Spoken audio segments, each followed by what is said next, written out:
মুখ্যমন্ত্রী যোগী আদিত্যনাথের একটা বক্তব্যে উত্তাল উত্তরপ্রদেশ সহ ভারতবর্ষের পুরো রাজনীতি। আক্রমণ পাল্টা আক্রমণ চলছে, একে অপরকে সাংঘাতিকভাবে আক্রমণ। কি বলেছেন দেখাবো আপনাদের। উত্তরপ্রদেশের রাজনীতিতে আবারও একবার অযোধ্যা রাজনীতির চর্চার কেন্দ্রবিন্দু হয়ে দাঁড়িয়েছে। রাম মন্দির, হনুমানগড়ি, এবার নামাজ পড়া নিয়ে উত্তরপ্রদেশের রাজনীতিতে তাপমান একেবারে বাড়িয়ে দিয়েছে। মুখ্যমন্ত্রী যোগী আদিত্যনাথের এক বক্তব্যকে ঘিরে শুরু হয়েছে তুমুল বিতর্ক। আর এই বক্তব্য পৌঁছে গেছে বিজেপি পার্টির প্রাক্তন নেতা, প্রাক্তন সাংসদ ব্রিজভূষণ পর্যন্ত, এবং এর পাশাপাশি সনাতন ধর্মের ধর্মগুরু শঙ্করাচার্য অভিমুক্ত সেরানন্দ পর্যন্ত। রাজনীতি একেবারে গরম, চলছে আক্রমণ পাল্টা আক্রমণ, একে অপরকে 1 ইঞ্চি জমি ছাড়তে নারাজ। উল্লেখ্য, গত কয়েকদিন পূর্বে মুখ্যমন্ত্রী যোগী আদিত্যনাথ একটা মঞ্চে বক্তব্য রাখছিলেন উত্তরপ্রদেশে অযোধ্যার বিকাপুরে। বক্তব্য রাখার সময় তিনি তিনার বক্তব্যে বলেন, যারা রাম মন্দিরের আস্থা দেখানোর কথা বলছেন তারা এক সময় হনুমানগড়িতে হনুমান মন্দিরে নামাজ পড়িয়েছিল। যোগী আদিত্যনাথের প্রশ্ন, তাহলে জুম্মা মসজিদে কি হনুমান চল্লিশার পাঠের অনুমতি পাবে? যদি না হয় তাহলে হনুমানগড়িতে হনুমান মন্দিরে কেন নামাজ পাঠ করার অনুমতি দেওয়া হলো? প্রশ্ন যোগী আদিত্যনাথের। এই বলে আক্রমণ শানান উত্তরপ্রদেশের মুখ্যমন্ত্রী যোগী আদিত্যনাথ। মুখ্যমন্ত্রী যোগী আদিত্যনাথের এই বয়ানের পর উত্তরপ্রদেশের রাজনীতি একেবারে গরম হয়ে যায়। বিরোধীরা এটাকে রাজনীতির হাওয়া গরম করার বিষয় বলে বলেন, কিন্তু বিজেপির প্রাক্তন সাংসদ, বিজেপির প্রাক্তন নেতা, প্রাক্তন সাংসদ ব্রিজভূষণ তিনি তিনার বক্তব্যে বললেন, যোগীর এই কথা সম্পূর্ণ মিথ্যা কথা, হনুমান মন্দিরে নমাজ পড়ানো হয়নি। পাশাপাশি প্রাক্তন সাংসদ বিজেপি নেতা ব্রিজভূষণ তিনি আরও বলেন, এই হনুমান মন্দিরের নির্মাণ এক মুসলিম ব্যক্তি করেছিলেন এবং সেখানে এখনও সেই মুসলিম ব্যক্তির নাম পাথরে লেখা আছে। বারাবাঙ্কি এলাকার এক মুসলিম ব্যক্তি, এক মুসলিম মানুষ এই হনুমান মন্দিরের নির্মাণ করেছিল। বক্তব্য বিজেপির প্রাক্তন সাংসদ, বিজেপি নেতা ব্রিজভূষণের। বিজেপি নেতা প্রাক্তন সাংসদ ব্রিজভূষণের এই বয়ান এই জন্যই গুরুত্ব পাচ্ছে, এই সেই ব্রিজভূষণ তিনি রাম মন্দির আন্দোলনের অন্যতম নেতা ছিলেন। 1992 সালের বাবরি মসজিদের ঘটনায় ব্রিজভূষণের নাম দোষীদের তালিকায় ছিল এবং সিবিআই তাকে গ্রেপ্তার করেছিল। এর কারণেই ব্রিজভূষণের বক্তব্য খুবই গুরুত্বপূর্ণ পাচ্ছে। এবং শঙ্করাচার্য অভিমুক্ত সেরানন্দ তিনিও নামাজ পড়ার কথা অস্বীকার করেন। তিনি বলেন সেখানে নামাজ হয়নি, যোগী যেটা বলছে সেটা সম্পূর্ণ মিথ্যা কথা বলছে, এই বলে দাবি করেন সনাতন ধর্মের হিন্দু গুরু অভিমুক্ত সেরানন্দ। সনাতন ধর্মের হিন্দু গুরু শঙ্করাচার্য অভিমুক্ত সেরানন্দ তিনি তিনার বক্তব্যে মন্তব্য করেন, রাম মন্দিরের ঘটনায় মুখ্যমন্ত্রী যোগী আদিত্যনাথ সরকার এখন বেকায়দায় পড়ে গেছে, তাই এখন এই বিষয় অর্থাৎ রাম মন্দিরের বিষয় থেকে মানুষের ধ্যান হটাতে যোগী আদিত্যনাথ এই রকম কথা বলছে।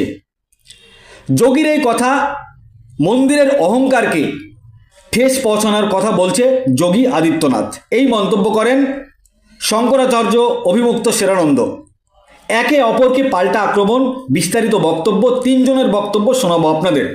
এই ভিডিওটি যারা দেখছেন ভিডিওটি শেয়ার করবেন, চ্যানেলটি লাইক করবেন আর সাবস্ক্রাইব করবেন। আই লাভ মাই ইন্ডিয়া, মেরা ভারত মহান। আপনারা দেখছেন আখেরিগঞ্জ নিউজ।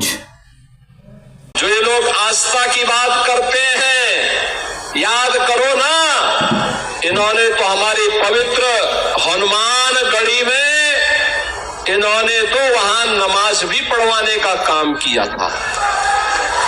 आप सोचो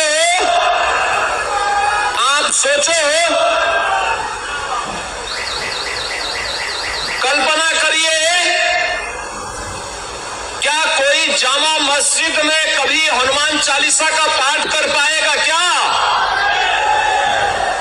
क्या सरकारें करवा पाएंगी? क्या समाजवादी करवा पाएगी? अगर नहीं करा पाएगी तो ये पाप क्यों करवाया गया था? अयोध्या में हनुमानगढ़ी की सीढ़ियों पर नमाज पढ़वाने का पाप क्यों करवाया गया था? कौन करवा रहा था ये?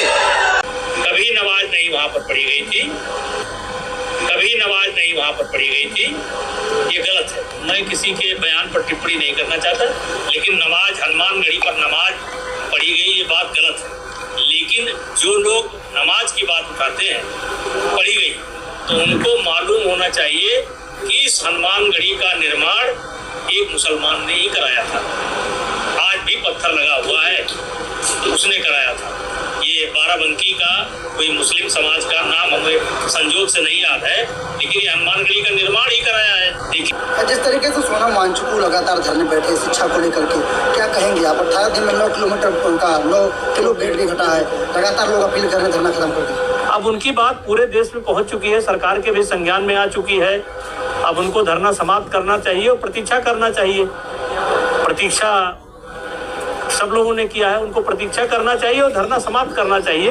उनकी बात पूरे देश में पहुंच चुकी है। जिस तरीके से आप भी भगवान कृष्ण को मानते हैं, एक मौलाना है, उन्होंने कहा कि वो 5 वक्त के नमाजी थे भगवान कृष्ण, क्या कहेंगे आप ऐसे मौलानाओं को? देखिए, इस समय कुछ ऐसी बातें जो एक दूसरे को चुभें बोलने की एक नई प्रथा चल चुकी है, तो ऐसे व्यक्तियों के बारे में टिप्पणी करना कोई अच्छी बात नहीं है। ये उसकी मानसिकता है, उस पर क्या कहा जाए।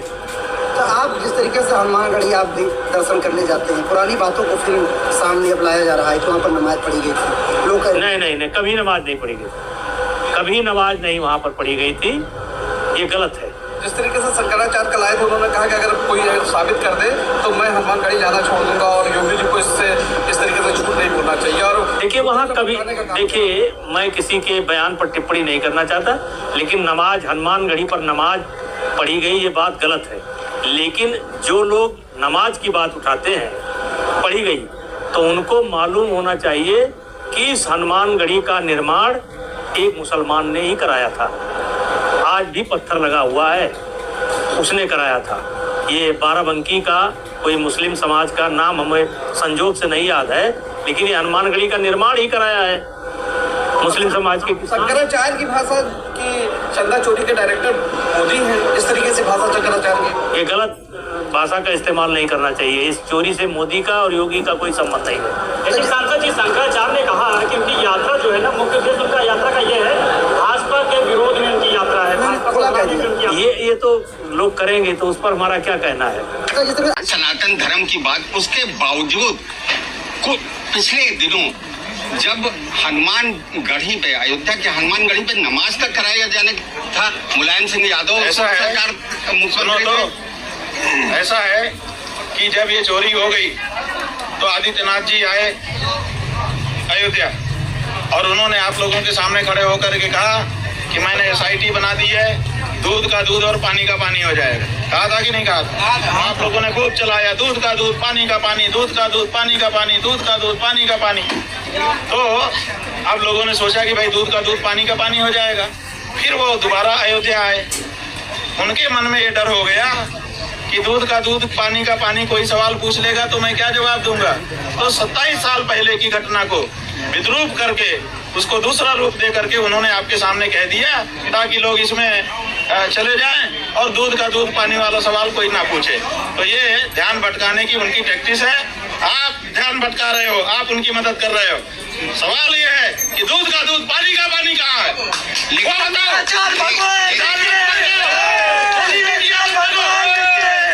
मीडिया बंद करके 27 साल पुरानी घटना को आप अभी मत उठाओ। पहले हमको दूध का दूध, पानी का पानी दिखाओ, और उसके बाद सामने सामने की चर्चा कराओ, हम उसका भी जवाब देंगे। लेकिन जिस समय दूध का दूध, पानी का पानी होना है, उस समय आप 27 साल के पहले की बात को झूठी तरीके से प्रस्तुत कर रहे हो, झूठ बोलते हो।